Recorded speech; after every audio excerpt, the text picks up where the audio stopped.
Du soleil, 5 hectares de panneaux photovoltaïques. Ici, sur le domaine Le Bellevue à Saint-Louis, tout est en place pour produire une énergie propre. Cette entreprise agricole qui s'étend sur 22 hectares produit plus d'énergie qu'elle n'en consomme.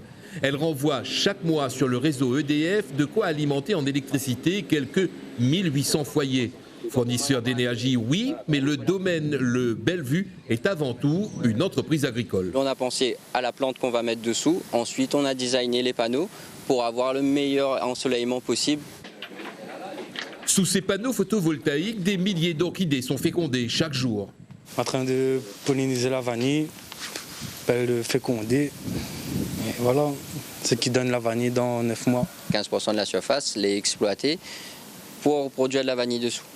Donc il représente à peu près 32 000 plants que nous avons plantés, nous. Produire propre pousse cette entreprise à penser aux moindres détails dans le traitement de ces vanilles. Alors après le pré-tri là, nous récupérons la vanille dans ce bac là, même le bac tout entier, nous ramène à terre là, lui va remonter, nous avons le bouton là qui fait remonter le bac, avec le tapis qui va remonter la vanille par la suite, qui va tomber dedans l'eau chaude, ça va circuler, pour retomber dedans ce bac. Donc nous, ce qu'on a mis en place pour éviter justement de la surconsommation électrique, c'est que toute l'eau qui arrive à l'intérieur elle est déjà préchauffée par un chauffe-eau solaire. Donc on va monter jusqu'à des températures 65 degrés, on va sortir à peu près à plus de 50 degrés déjà avec le chauffe-eau solaire.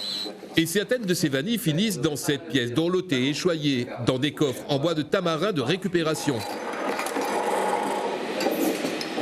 La devise du domaine Le Bellevue, rien ne se perd, tout se transforme. Exemple, ce jus que Laurent met en bouteille. Nous récupérons les fruits hors classés, on va dire, à ananas fruits à Saint-Denis au fret.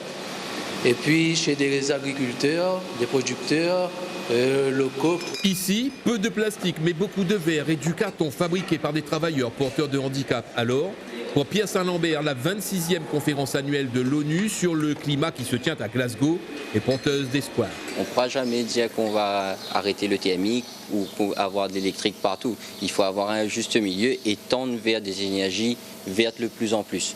L'éolien, le photovoltaïque, mais aussi exploiter les marées, la mer, les courants. Il y a beaucoup d'autres manières, des barrages. On a le barrage de Tatamaka qui fonctionne encore un petit peu aujourd'hui, mais c'est des techniques qu'on pourrait implanter encore un peu partout sur la Réunion pour valoriser encore plus l'énergie verte. L'échec de la COP25 nous rappelle que ce 26e rendez-vous des chefs d'État est placé sous le signe de l'urgence. Urgence à enrayer par des mesures fortes le réchauffement de la planète.